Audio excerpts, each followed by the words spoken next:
Kejaksaan Negeri Serang, Banten baru-baru ini dikabarkan telah menolak penangguhan penahanan tersangka kasus pencemaran nama baik Nikita Mirzani. Kabar penolakan penangguhan itu sendiri turut disampaikan pula oleh pihak pelapor, yakni Jito Mahendra, melalui kuasa hukumnya kepada para awak media. Jika benar demikian, maka pupus sudah harapan Nikita untuk menghirup udara bebas, setidaknya sampai berkas kasus hukumnya disidangkan di pengadilan kurang lebih dalam 2 minggu ke depan. Tidak hanya itu, pihak Jito Mahendra juga secara tegas telah menutup pintu perdamaian dengan Nikita. Meski begitu, Nikita melalui kuasa hukumnya tidak patah semangat dan tetap yakin Kejari Serang akan mengabulkan penangguhan penahanan. Itu sebabnya Nikita masih menyimpan harapan jika dirinya dapat bebas dan kembali menjalani aktivitas seperti biasanya. Demi mewujudkan harapannya itu, Nikita terus berjuang mencari keadilan atas kasus hukum yang menjeratnya. Lantas, seperti apakah kesiapan pihak Nikita Mirzani dalam menghadapi kasus hukum yang menjerat dirinya? Dan seperti apa pula tanggapannya usai dikabarkan penangguhan penahanannya ditolak? Peperangan terus dikibarkan. Peperangan terus dikibarkan. Dapat saya tegaskan bahwa tindakan jaksa penuntut umum menolak permohonan penangguhan penahanan yang disampaikan atau yang diajukan oleh Nikita Mirzani merupakan sebuah keputusan yang tepat, keputusan yang matang, dan keputusan yang dapat dipertanggungjawabkan secara hukum tentunya. Jadi sampai hari Jumat itu belum ada informasi apa-apa. Jadi hari Jumat apakah ditolak atau dikabulkan kita tidak tahu. Nah, terus kalau hari Sabtu tiba-tiba kantor kejaksaan dibuka, nah ini yang saya bingung, ya. Jadi yang saya tahu kantor kejaksaan itu tidak pernah buka pada hari Sabtu, termasuk pengadilan. Jadi kalau ada informasi-informasi terkait dengan masalah kedinasan sebuah institusi penegak hukum, kejaksaan atau pengadilan, ya, itu tidak mungkin melakukan kegiatan pada hari Sabtu atau hari Minggu, hari libur. Kalau namanya kenapa ditahan, yaitu karena kita menahan karena ada 2 alasan ya.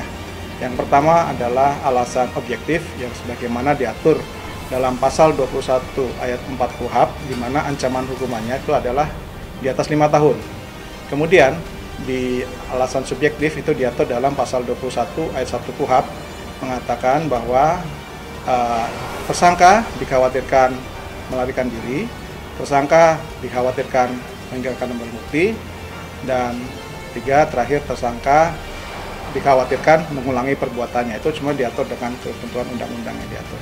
Ini bukan soal puas dan tidak puas ya. Ini perlu saya tegaskan sekali lagi, ini bukan soal puas atau tidak puas dari klien kami, Mas Dito. Tapi ini adalah soal kita menghargai proses hukum yang sedang berjalan. Kalau seseorang ditahan karena perbuatannya sendiri yang melanggar undang-undang dan itu memenuhi unsur-unsur pidana yang ditetapkan atau yang disangkakan, saya kira itu sebuah tindakan yang normatif saja. Justru informasi yang saya terima, insya Allah itu dikabulkan.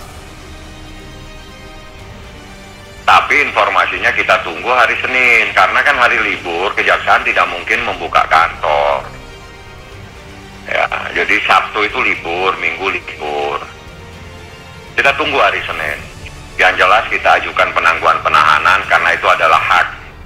Apalagi ini kasus pencemaran nama baik, fitnah, yang pasti bukan sebuah perkara luar biasa yang sampai menyedot berita seperti ini gitu loh ya. Santai aja. Hotman 911 ada pertanyaan dari Hotman kepada kejaksaan. Pasal apa yang dituduhkan kepada Nikita Mirzani? Apakah ada pasal selain pasal 27 ayat 3 Undang-Undang ITE? Karena kalau yang dituduhkan hanya pasal 27 ayat 3 Undang-Undang ITE, ancaman hukumannya hanya 4 tahun. Dan menurut KUHAP, kalau ancaman hukumannya di bawah 5 tahun, tidak boleh ditahan. Tolong dijawab ini ke publik karena banyak orang bertanya ke Hotman. Saya tidak menuduh tapi hanya bertanya, apakah ada pasal lain selain pasal 27 ayat 3 Undang-Undang ITE yang ancaman hukumannya maksimum 4 tahun? Ada enggak pasal lain yang dituduhkan kepada Nikita Mirzani? Yakni persyaratan formil itu bahwa tersangkanya itu bukan merupakan seorang residivis. Nah, kita tahu Nikita Mirzani pernah dipenjara melakukan tindak pidana.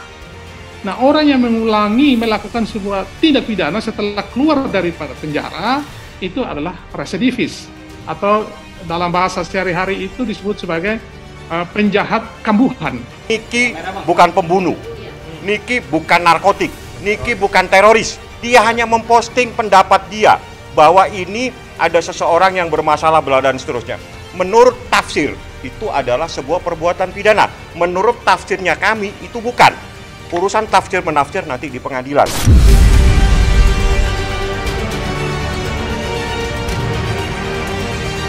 Penahanan yang dilakukan terhadap Nikita Mirzani mengundang berbagai tanya.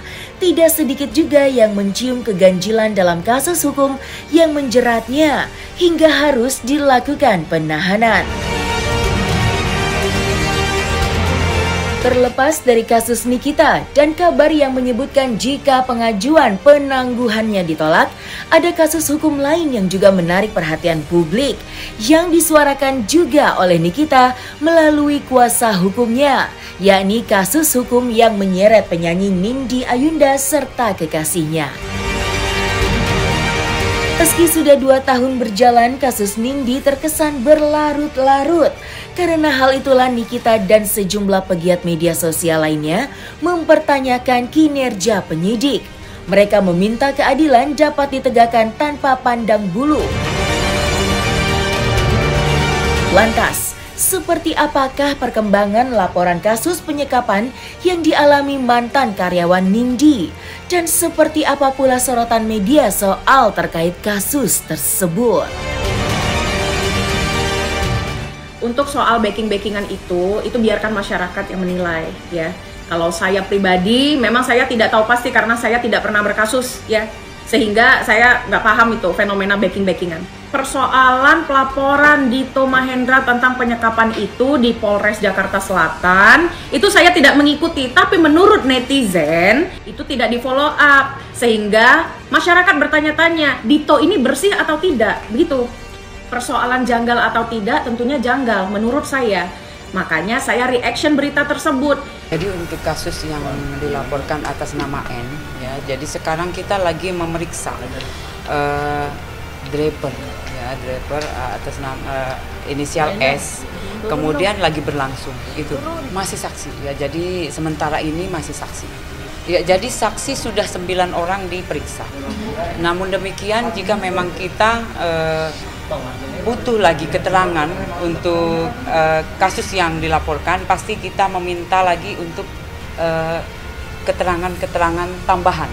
Jadi setelah kita menerima laporan, kemudian kita mengumpulkan barang bukti, lanjut kita memeriksa saksi-saksi.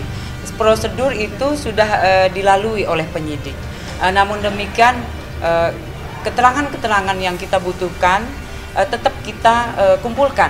Ini saya bawa lagi korban, 2 tahun laporannya muter-muter nggak jelas. Ya, ini suara Leman, ini manusianya. Nih, kamu kesini aja ke depan. Ini orangnya sudah hampir 2 tahun sama istrinya. Ya ini juga kami akan datang, kami mau tahu sampai sejauh mana proses ini, mencari keadilan di dalam proses ini. Saya juga barusan datang dari Serang, sudah ketemu Niki. Niki hanya menyampaikan sesuatu, nanti sebentar akan saya sampaikan. Bahwa ada beberapa pesan dari kita disampaikan kepada Polres Metro Jakarta Selatan bahwa tolong dia punya laporan sudah sejak Maret seseorang menjadi tersangka. Ya, sudah menjadi tersangka.